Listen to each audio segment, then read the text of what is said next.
Actually, I can probably tell you this much. Sorry to interrupt. It's okay. Why don't I let you No. do your question? This is kind of like Okay. what we're supposed to do. Well, the very first episode will pick up where we left off. Okay. So we'll see the very beginnings of that time and from that jump.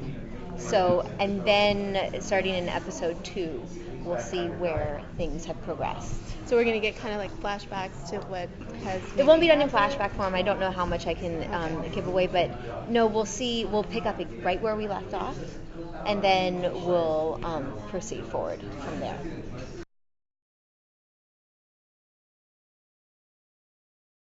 Well, if I know anything about her, she's resilient. She's a toughie, and she's smart. She knows how to adapt. So I think those qualities are going to fare her very well going forward. Must be nice to work. Read between whatever lines I'm able to drop.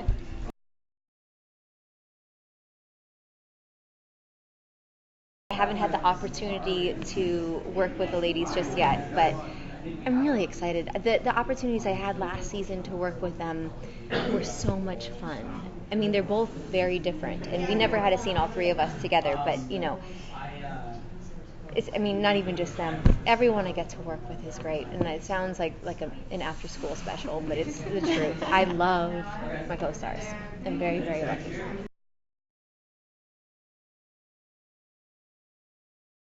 Kind of you. Working with Aaron is a real treat, and we had a pretty drawn-out audition process actually, and I think that probably helped us going forward into shooting. We had to improv in our audition also, so getting a feel for the other person that the other actor has created, not just what's on the paper. It comes across, I guess, when you improv, because it's everything that you've developed within yourself and not what you're saying that people have written. So that was, and then just getting to work with him, he's a wonderful actor and he's a wonderful scene partner. So that's very helpful. And I like him a lot,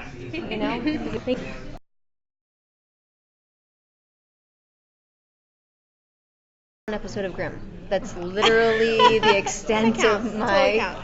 And she was the crazy murderer, and I got to do like this weird like morphine thing. And that was strange and wonderful. Other than that, I am totally new to science fiction and a new fan to it also. It wasn't a genre that I was really familiar with, and I think I blame that largely on me not understanding it. Okay. It's so smart and it's really creative, and I think this sounds silly, but I was used to just kind of having things presented.